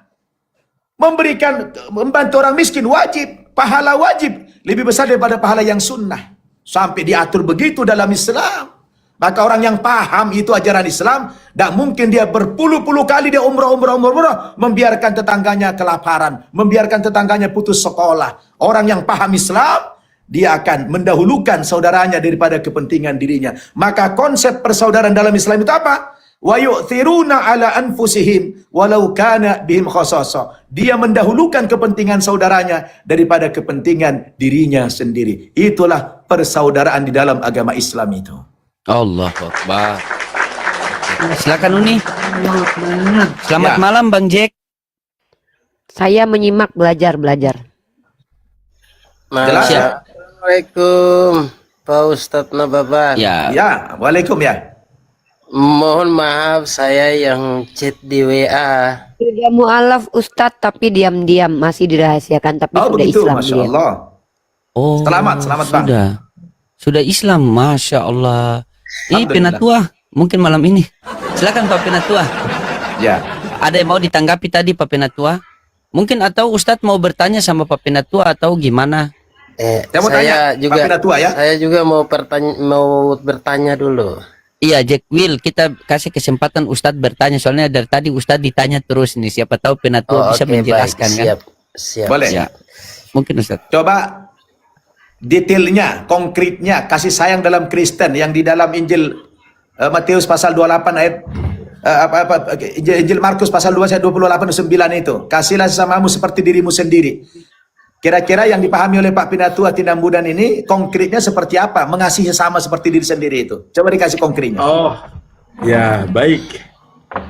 Ya, jadi memang tadi saya simak dari Pak Ustadz Nababan, orang tuh pendusta kalau tidak menjalankan seperti membantu orang miskin katanya. Ya.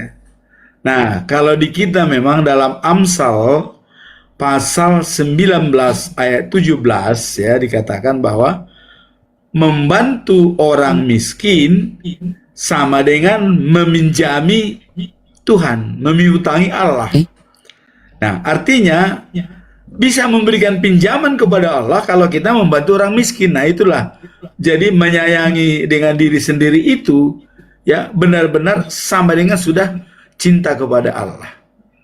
Nah, maka dia bilang kan, kalau kita misalnya bermusuhan dengan saudara, Tapi kita rajin ke gereja, rajin persekutuan.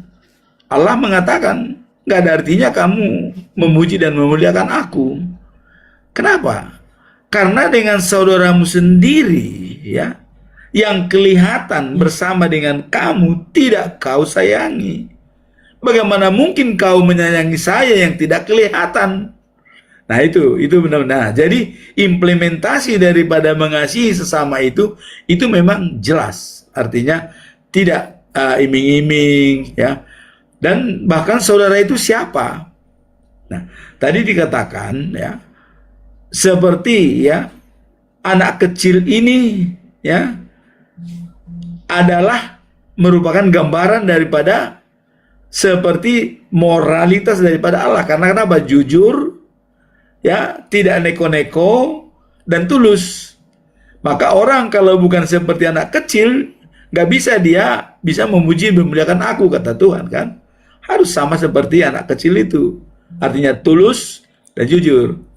Nah, jadi implementasi daripada sayang tadi itu, mengasihi sesama, nah, disitulah memang ada istilah, kalau kita tidak bisa membantu orang lain, minimum tidak menyusahkannya, kan begitu kan? Nah, jadi saya butuh konkretnya Pak Tinambun. Kalau kami kan konkret itu ya, dipungut zakat, dipungut infak, dipaksa, diwajibkan, itu konkret namanya kan?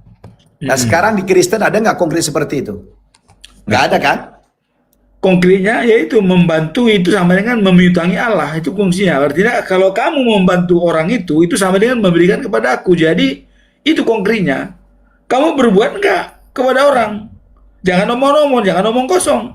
Kalau kau berbuat kepada orang lain, itu sudah sama dengan berbuat kepada saya. Jadi itu gambaran daripada Tuhan kepada orang yang tidak mampu, orang yang tidak punya apa-apa. Itu. Maka Yesus mengatakan, kalau kau mengundang orang makan, jangan mengundang orang yang bisa kau diberikan makan. Undanglah orang, misalnya tukang beca atau pemungut yang tidak bisa mengembalikan kepada kita, baru ada artimu, katanya, ada jasamu. Tapi kalau kau undang orang yang bisa mengembalikan kepada kamu, apa jasamu? Jadi saya punya, Pak Tinambunan, saya punya pengalaman pribadi ya. Iya, iya. Jadi kalau saya dulu, kita orang Batak lah, orang kampung lah ya. Saudara kandung, ini agak mampu, ini susah.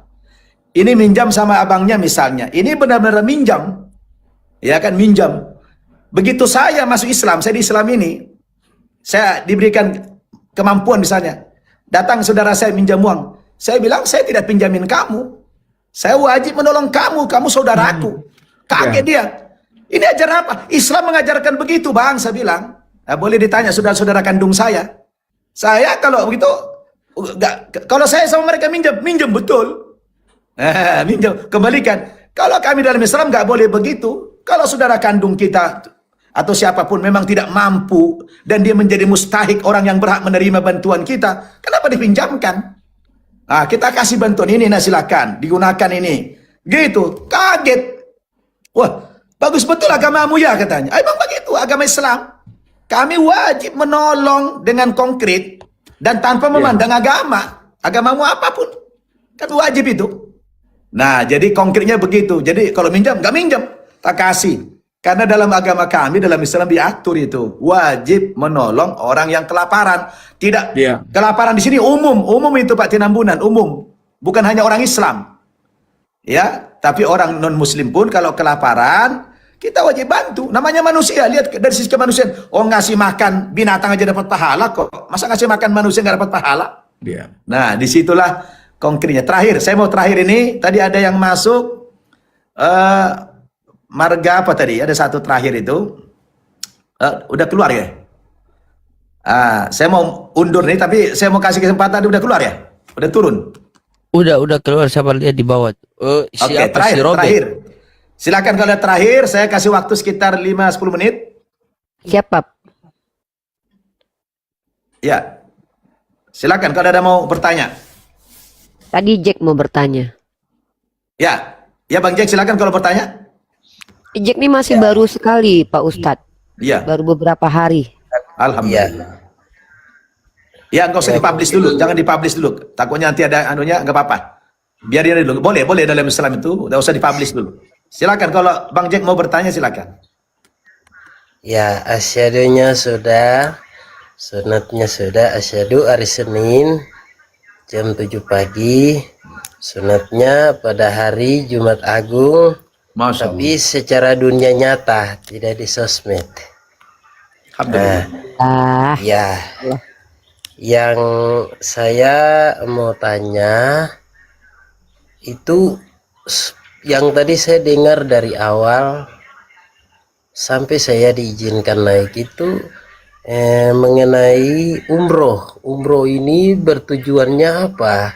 Ya. Makanya saya tidak paham itu umrohnya. Sudah? Nah, itu itu yang pertama. Ya. Itu yang pertama.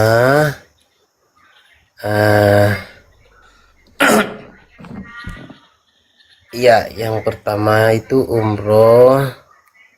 Terus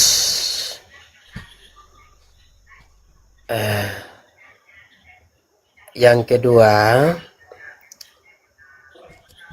itu mungkin apakah boleh saya izin, maksudnya mau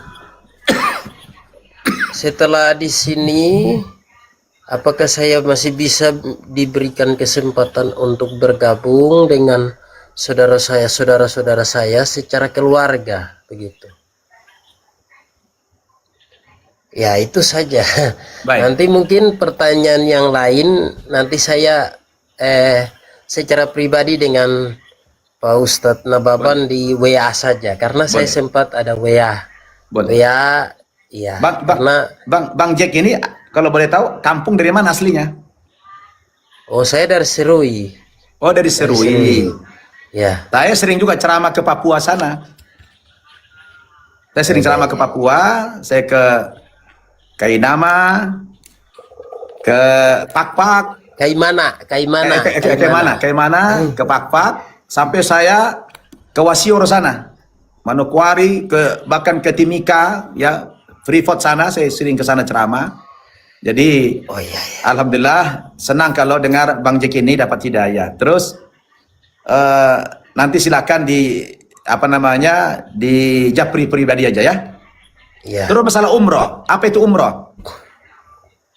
Di dalam Al-Quran ada perintah yang berbarengan dalam Al-Quran itu, kata Allah, wa atimmul hajja wal umrata lillah. Sempurnakanlah ibadah hajimu dan umrohmu karena Allah. Jadi ada dua implementasi ibadah di sini, ada haji, yaitu haji itu tujuannya dalam rangka mengunjungi Baitullah. Dari seluruh dunia orang datang ke sana, yang tujuannya itu untuk memakmurkan, ya, karena itu menjadi sentral kiblat umat Islam di seluruh dunia. Kita disuruh mengunjungi ke sana dengan tata cara yang sudah diatur. Umroh juga begitu, cuma bedanya haji dengan umroh.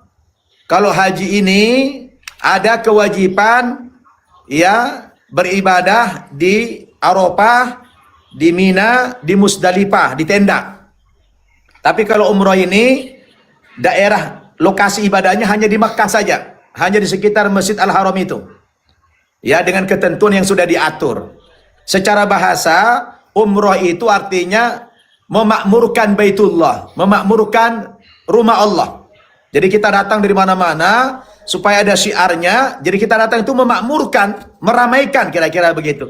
Meramaikan Masjid Al-Haram itu. Minimal sekali dalam seumur hidup kita ke sana.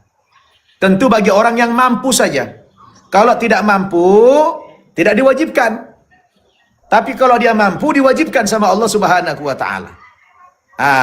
Jadi kalau saya kebetulan, ya, sudah puluhan kali ke sana, bukan karena mampu, tapi karena saya bertugas sebagai pembimbing. Jadi saya berkali-kali haji, berkali-kali umroh itu, alhamdulillah belum pernah bayar. Ya, tidak pernah bayar. Jadi secara finansial nggak mungkin mampu berkali-kali. Tetapi rupanya dengan cara yang lain Allah punya kuasa. Ya, travel itu make saya sebagai pembimbing ibadah haji dan umroh. Nah, begitu Bang. Jadi umroh itu intinya adalah dalam rangka meramaikan, memakmurkan rumah Allah di sana. Kegiatannya apa? Kegiatannya cuma sholat ke sholat saja.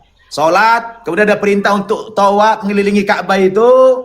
Ada sa'i, berjalan dari Bukit Sofa ke Marwah. Cuma itu saja. Intinya ibadah. Dan yang paling menarik, 8 juta orang berkumpul di sana. Berbeda suku, bangsa, warna kulit, bahasa, dan adat istiadat. Alhamdulillah, nggak pernah ada orang berantem. Nah, ini hebatnya itu. Oh, dahsyatnya di tanah suci itu. Biasanya sebuah perkumpulan, jangankan sampai jutaan orang. 10.000, 20.000 aja berkumpul, itu sudah rawan kriminal. Ya kan?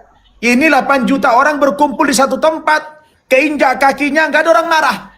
Malah yang keinjak kakinya yang minta maaf, bukan yang menginjak. Apa dibilang? Mohon maaf ya Pak, mohon maaf ya Bang, kakinya masih dipakai, katanya kan?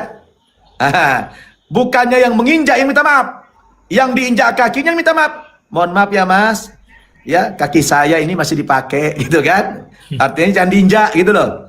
Coba kalau kita di sini diinjak, gua marah-marah kita, tempelang itu orang. Nah, itulah hebatnya, dahsyatnya di tanah suci itu. Padahal beda suku bangsa, beda adat istiadat, beda negara, beda bahasa, kok bisa berkumpul satu tempat dan tidak ada kerawanan dalam kriminal. Wah, itulah hebatnya, itulah daya tarik tanah suci itu. Subhanallah. Ya, begitu ya Bang Jack ya. Saya doakan semoga Bang Jack nanti bisa suatu hari berangkat ke sana. Amin. Amin, amin, Allah. Dan juga Pak Tina Bunan juga kayaknya udah penasaran pengen ke sana juga ini nampaknya. Kalau saya sih sudah pernah kayaknya ke sana, Oh, tapi udah pernah dalam ya? mimpi gitu. Dalam mimpi, Sudah subhanallah. melihat langsung padang Arafah itu saya jalan-jalan gitu, tapi Iya, Masya Allah. dalam apa, Luar dalam biasa. mimpi gitu. Nah, Iya. Oke, terima kasih Pak Ustadz. Saya Iya. mau izin turun Iya. dan mohon maaf kalau ada hal-hal yang kurang berkenan di hati. Ya, sama-sama Pak Tumus. Kita tetap menjaga moderasi beragama, Betul. tidak mengganggu akidah masing-masing ya. Jadi tetap kita jaga kerukunan. Demikian Horas. tes loading. Dan Siap. mohon maaf kalau ada kekurangannya. Tuhan Siap berkati. Pak Saya Penatua, turun, Pak. saya juga mohon turun, maaf ya. Silakan Pak Horas ya. Iya, Siap. terima kasih. Jadi ini yang kedua itu wajib. Apa wajib saya bisa berkumpul merukun, artinya rukun dengan keluarga, saudara-saudara gitu. Oh, jadi Islam ini agama kasih sayang. Ya. Ya. Walaupun Bang Jack sudah masuk Islam, tidak ada larangan dalam Islam untuk senantiasa berkeluarga, berhubungan baik dengan saudara, dengan orang tua, dengan saudara-saudara kandung, dengan saudara sepupu, dengan siapa saja, dengan teman. Tidak ada larangan. Ya, siapa yang melarang itu? Yang dilarang dalam Islam, kalau kemudian orang tua memaksa Bang Jack kembali ke agama sebelumnya, maka Bang Jack wajib tidak patuh, wajib tidak taat kepada orang tua yang memaksa itu. Kalau maksa murtad, sebagaimana disebutkan dalam surat Luqman ayat 15, ayat 14. Wa in jahadaka ala an tusyrika bi ma laysa laka bihi ilmun fala tuti'huma. Kalau kedua orang tuamu memaksa kamu murtad kembali ke agama sebelumnya yang kamu tidak punya pengetahuan tentang itu, kamu sebagai anak fala tuti'huma, jangan mentaati mereka berdua. Dalam urusan agama. Tetapi dalam urusan kemanusiaan, hubungan anak dengan orang tua, wa wasahibhuma fid dunya ma'rufa. Kamu tetap wajib menggauli mereka dengan cara yang baik dalam urusan kemanusiaan. Jadi urusan kemanusiaan, ya, tidak ada halangan. Kalau orang tua tidak punya uang, kasih uang dia. Gak ada pakaian, belikan pakaian. Gak ada makanan, kasih makan. Saya juga begitu dengan orang tua. Terakhir mak saya masuk Islam, alhamdulillah dapat hidayah. Kenapa? Karena saya mengamalkan ajaran Islam sesuai dengan aturan Allah Subhanahu wa taala. Dalam urusan agama saya nggak mau taat.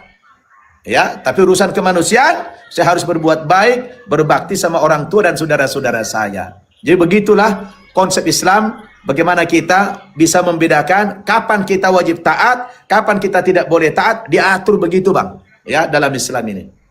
Mudah-mudahan nanti Masya Allah. ya Bang Jack ada waktu belajar lagi Islam ini, ya, Masya Allah. Nanti silakan chat-chat saya, semoga semakin ya terbuka pikirannya sehingga semakin komitmen terhadap agama yang dianut saat ini. Ada demikian Siap. dulu teman-teman semua, Bang Siap Loding. Ustaz. Ya, Bang Loding, Uni Ripa, Mpok Epa, Bunda Vera, Bang Jack, Ustaz Diri Sulaiman, Fiamanillah Ustaz. Semoga antum selamat sampai tujuan. Begitu juga tadi sudah turun Pak Tinambunan, ya, Bang Rames, Pak Jemi, semuanya. Terima kasih dan teman-teman yang hadir. Sampai hari ini saya lihat masih sekitar 18.000 ya yang setia. Tadi sampai 26.000. Luar biasa ya. Jadi terima kasih semuanya. Semoga bincang-bincang kita menjadi penguat iman kita yang sudah beriman dan menjadi sebab kepada saudara kita yang belum beriman kepada Islam ini. Maafkan saya kalau mungkin ada tutur kata yang kurang berkenan atau ada canda-canda saya yang kurang berkenan. Mohon dimaafkan. Nanti saya mungkin agak lama dulu live-nya lagi karena saya besok akan terbang ke Pulau Sumatera memberikan ceramah sekitar 10.000 keliling, 10 tempat. Ya, nanti kalau bisa saya dari daerah live nanti bisa live, tapi kalau tidak setelah kembali ke Jakarta ya. Siap, Jadi, nanti saya silakan. carikan narasumber yang baik juga Ustadz. Biar Ya. diskusi seperti tadi lagi ya. Boleh, Biar boleh. kita dari pihak Islam juga bisa mendapatkan ilmu yang luar biasa Betul. tadi. Ya. Dan insya Allah yang Kristen juga bisa mendapatkan pencerahan yang luar biasa. Ya. Dan kita juga dididik bagaimana cara berdialog dengan baik Ustadz. Betul. Terima kasih Dan banyak Ustadz. bagi teman-teman kalau ingin mendapatkan materi-materi dari saya, silakan di-follow ya. Di-follow Ustaz Iya, Nababan di-follow, Official 2 ini. Silakan ya. Nanti terus saya akan memberikan satu informasi ilmu yang saya kuasai sebagai tambahan wawasan kepada teman-teman semua. Kita harus berbagi, kita harus saling sharing ya. Sekali lagi undur diri teman-teman semua. Sampai jumpa di lain kesempatan. Doakan saya supaya selamat sampai tujuan dan selamat kembali ke Jakarta ini. Misi saya adalah misi dakwah dalam rangka Maulid Nabi keliling di Pulau Sumatera insyaallah. Insyaallah nanti kita bisa jumpa lagi. Mudah-mudahan nanti ketika ada kekosongan dari luar kota saya bisa live juga dari sana insyaallah ya. Saya tutup dengan Siap, doa Ustaz, insya Allah. kafaratul majlis. Subhanakallahumma bihamdik asyhadu an la ilaha illa anta astaghfiruka wa atubu ilaik. Wassalamualaikum warahmatullahi wabarakatuh. Waalaikumsalam warahmatullahi wabarakatuh.